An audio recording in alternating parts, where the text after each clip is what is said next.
Assalamualaikum warahmatullahi wabarakatuh. Shalom, Om Swastiastu, Namo Buddhaya dan Salam Kebajikan bagi kita semua. Yang terhormat Bapak Dr. Heri Firmansyah, SHMH-MPA, selaku dosen pada mata kuliah litigasi pidana kelas B. Izinkanlah saya memperkenalkan diri. Saya Fri Natasha dengan nomor induk mahasiswa 205-220-088. Pada kesempatan kali ini, saya ingin menerangkan mengenai pemeriksaan dalam penyidikan serta pembuktian dalam persidangan. Pada kesempatan kali ini, kita akan membahas mengenai proses pemeriksaan dalam penyidikan. Proses pemeriksaan dalam penyidikan merupakan suatu proses yang sangat penting, di mana karena pemeriksaan inilah penyidik dan penyidik pembantu akan memeriksa setiap saksi-saksi fakta, memeriksa calon tersangka, sehingga proses ini akan mendapatkan bukti-bukti apakah seseorang tersebut dapat dinyatakan sebagai tersangka atau tidak. Selanjutnya, kita akan membahas mengenai bagaimana proses pemeriksaan dalam penyidikan. Perlu kita ketahui bahwa pemeriksaan ini harus berdasarkan pada peraturan perundang-undangan, di mana tidak boleh seseorang dipaksa untuk mengaku akan suatu perbuatan. Pertama-tama, dalam proses pemeriksaan itu adalah pemeriksaan tersangka. Pemeriksaan tersangka, dalam pemeriksaan tersangka dapat mengetahui tindak pidana apa yang dihadapinya, apakah mati, di atas 15 tahun, tidak mampu, di bawah 5 tahun. Jika pidana mati dan di atas 15 tahun, wajib hukumnya tersangka untuk didampingi oleh penasihat hukum dalam pemeriksaan. Hal ini terdapat pada pasal 56 KUHP. Sedangkan jika tersangka tidak mampu dan hukumannya di atas 5 tahun, maka wajib hukumnya mendapatkan bantuan hukum secara cuma-cuma. Sedangkan untuk pidana di bawah 5 tahun tidak perlu didampingi penasihat hukum dalam pemeriksaan. Dalam pemeriksaan, calon tersangka tersebut diperiksa tanpa tekanan, harus tanpa tekanan, dalam proses pemeriksaan yang terdapat pada pasal 115 KUHP. Yang kedua, berhak menghadirkan saksi.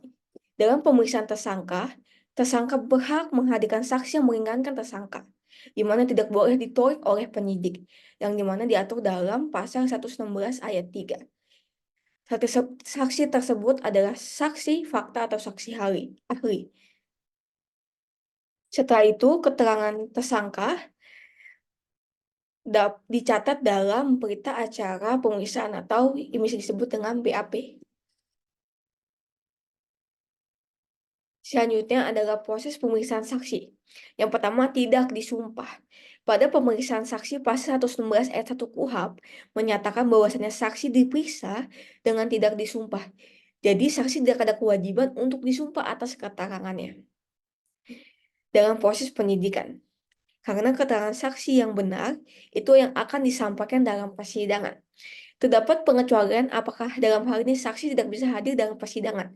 Jadi hanya bisa hadir dalam pemeriksaan saja. Hal ini bisa disumpah dalam pemeriksaan.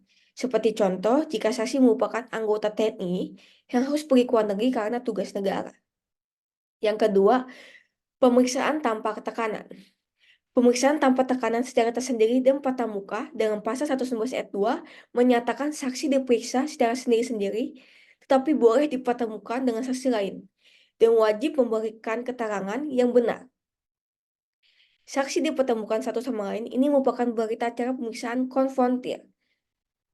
Hal ini dilakukan jika keterangan saksi satu dengan saksi lainnya berbeda. Jadi, hal ini dilakukan agar penyidik mengetahui kebenaran apa yang benar atau seperti apa sih sesungguhnya kejadian tersebut. Pada prinsipnya, saksi tidak boleh diperiksa secara bersama-sama karena ditakutkan keterangan saksi yang satu mempengaruhi keterangan saksi yang lainnya. Selanjutnya adalah proses pemeriksaan ahli. Yang pertama, mempunyai keahlian khusus, di mana ahli merupakan seseorang yang harus mempunyai keahlian khusus, di mana keterangan ahli dapat membuat titik terang suatu peristiwa atau perkara yang ditangani. Kedua, wajib disumpah. Pemeriksaan ahli harus memberikan keterangan dengan disumpah. Hal ini tercantum dalam pasal 120 ayat 2 KUHP. Terdapat pengecualian jika ahli tersebut tidak disumpah. Apabila ahli atau orang tersebut berkewajiban untuk menyimpan rahasia negara. sehingga tidak perlu disumpah. Setelah tersangka, saksi, dan ahli menyelesaikan keterangannya atau memberikan keterangannya, keterangan tersebut dicantumkan dalam berita acara pemeriksaan atau BAP, sesuai dengan apa yang telah dikatakan oleh saksi, tersangka, dan ahli. Kemudian BAP tersebut ditandatangani oleh saksi, ahli, dan tersangka. Bagaimana sih jika tersangka, ahli, atau saksi tidak mau memberikan tanda tangannya? Itu tidak masalah atau tidak apa-apa, karena tanda tangan tidak akan mempengaruhi BAP, hanya saja harus dicatat bahwasannya yang memberikan keterangan tidak mau menandatangani BAP. Selanjutnya, kita akan membahas mengenai pembuktian dalam persidangan. Sebelum kita masuk ke dalam materi, pertama-tama kita harus mengetahui perbedaan antara bukti, membuktikan, dan pembuktian. Bukti merupakan informasi yang menerangkan suatu peristiwa. Membuktikan ialah memperlihatkan informasi kebenaran suatu peristiwa. Sedangkan pembuktian ialah proses memperlihatkan informasi kebenaran suatu peristiwa. Kita dapat melihat betapa pentingnya pembuktian dalam persidangan. Apakah itu pembuktian yang dilakukan oleh jaksa penuntut umum atau pembuktian yang dilakukan oleh terdakwa beserta dengan kuasa hukumnya. Di sini kita dapat melihat bagaimana sih alat bukti dan bagaimana asas-asas atau prinsip-prinsip yang mengatur tentang pembuktian dalam persidangan. Pertama-tama, kita harus mengetahui atau melihat terlebih dahulu mengenai apa yang dimaksud dengan asas-asas atau prinsip-prinsip dalam pembuktian dalam hukum acara pidana. Yang pertama, pengetahuan umum tidak perlu dibuktikan. Ini terdapat pada pasal 184 ayat 2 KUHP. Dalam hal ini memberikan arti bahwa tidak perlu lagi jaksa penuntut umum atau penasihat hukum membuktikan sesuatu yang sudah menjadi pengetahuan umum. Seperti contohnya terdapat kasus pemerkosaan. Tidak perlu lagi dibuktikan apakah yang melakukan pemerkosaan itu apakah laki-laki ataukah perempuan. Karena pada umumnya pemerkosaan itu dilakukan oleh laki-laki terhadap perempuan. Kedua, satu saksi bukanlah saksi, yaitu atau unus testis, nullus testis, yang terdapat pada pasal 185 ayat 2 KUHP. Dalam hal ini memberikan arti bahwa tidak bisa hanya seorang saksi untuk menyatakan bahwa seorang bersalah. Saksi harus punya bukti lain atau saksi tersebut ada kaitannya dengan alat bukti lain, sehingga saksi tersebut mempunyai kualitas sebagai pembuktian. Yang ketiga, yang pengakuan tersangka. Pengakuan tersangka tidak mutlak membuktikan kesalahannya yang terdapat pada pasal 189 ayat 4 KUHP. Dalam hal ini, tidak bisa hanya terdakwa saja yang mengaku bersalah untuk memutuskan suatu perkara, melainkan harus ada kewajiban dari jaksa penuntut umum untuk membuktikan apakah terdakwa itu bersalah atau tidak. Yang keempat, ada terdakwa tidak dibebani kewajiban pembuktian yang terdapat dalam pasal 66 KUHP kecuali Tipikor dan TPPU. Dalam hal ini mengartikan kewajibannya untuk melakukan pembuktian ada pada jaksa penuntut umum. Tetapi yang perlu untuk kita ketahui bahwa terdapat beberapa tindak pidana yang terdakwa diberikan kesempatan untuk melakukan pembuktian terbalik. Yang berarti pembuktian berarti adalah terdakwa yang membuktikan apakah ia bersalah atau tidak.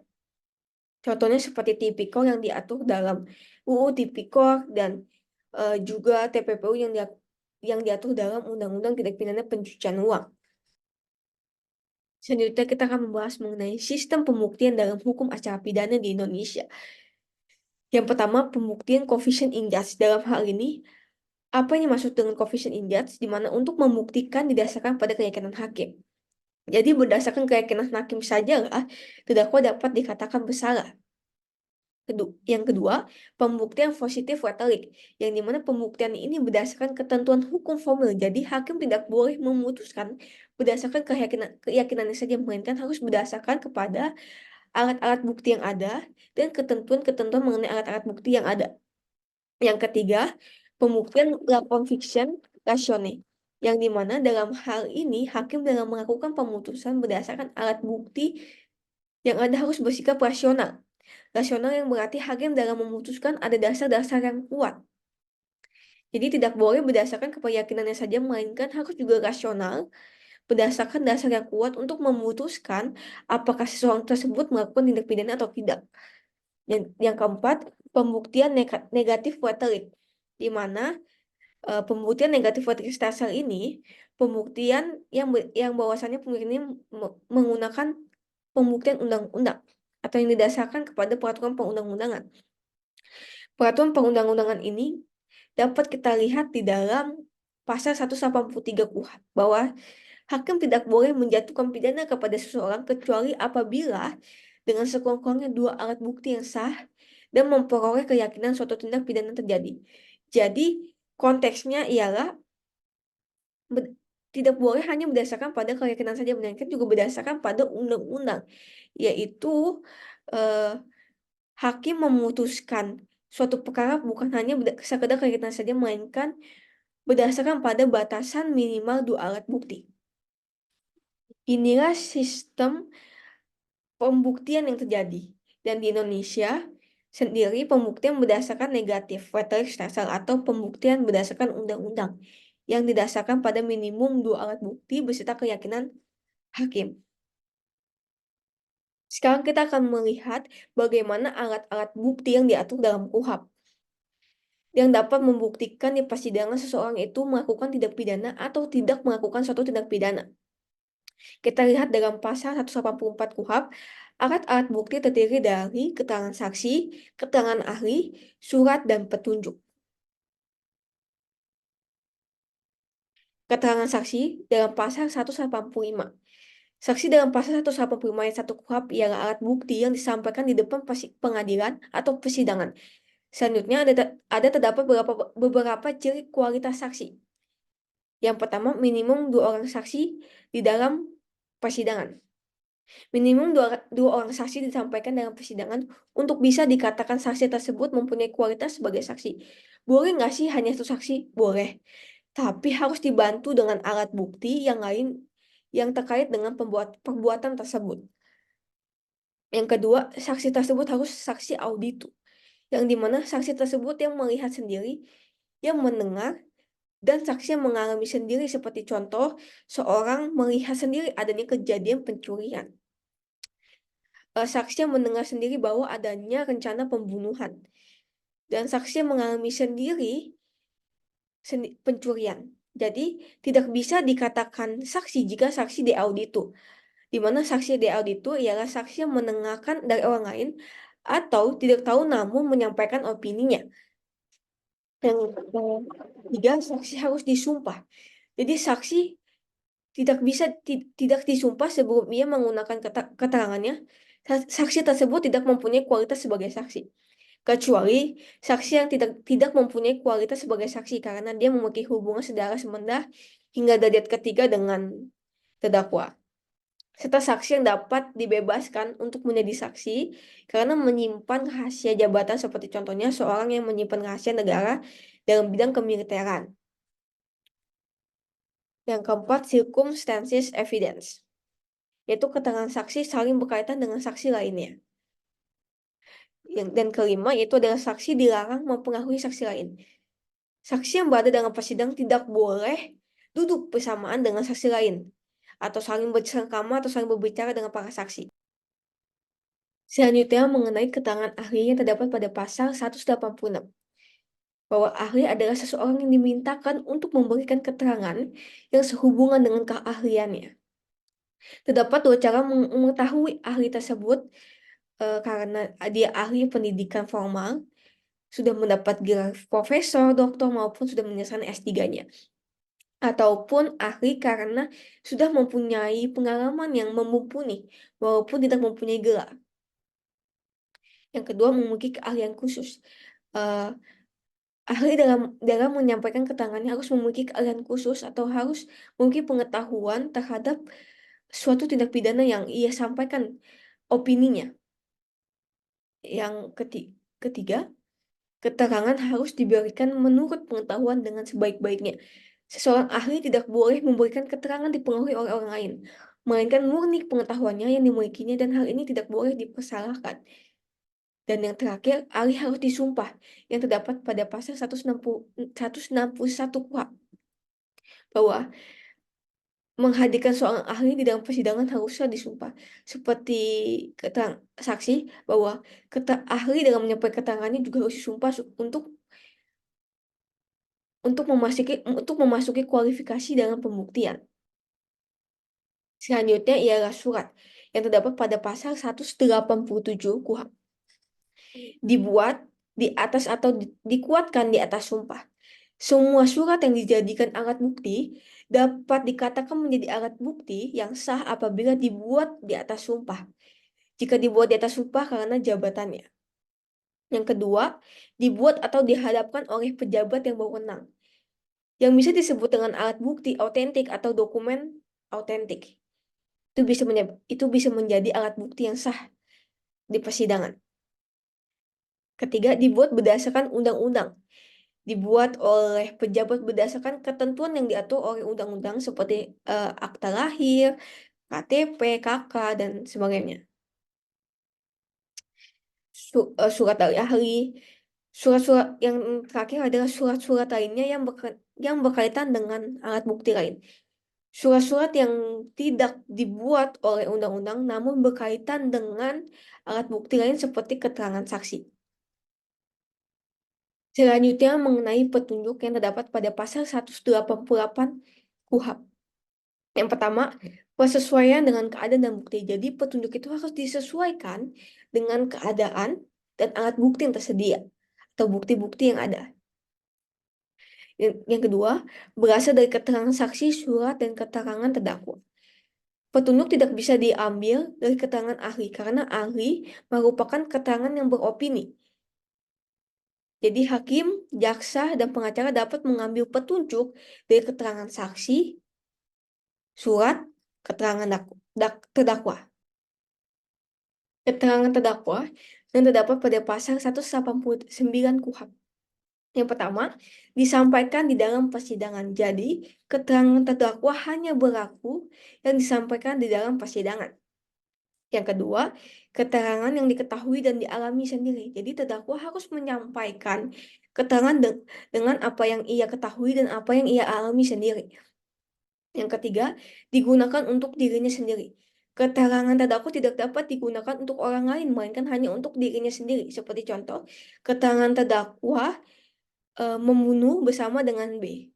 Dan si B lah yang menyiapkan peralatan. Keterangan terdakwa ini tidak boleh diambil untuk dijadikan dasar menghukum si B. Walaupun dapat diambil, penyidik harus mendapatkan bukti lainnya. Tidak disumpah. Dalam keterangan terdakwa berbeda dengan keterangan saksi dan ahli. Kalau saksi ahli disumpah, terdakwa tidak disumpah. Dia bebas menyampaikan keterangannya, bebas menyampaikan keterangan yang meringankan ia. Dan dalam hal ini hakim tidak terikat dengan keterangan terdakwa. Sekian dari saya.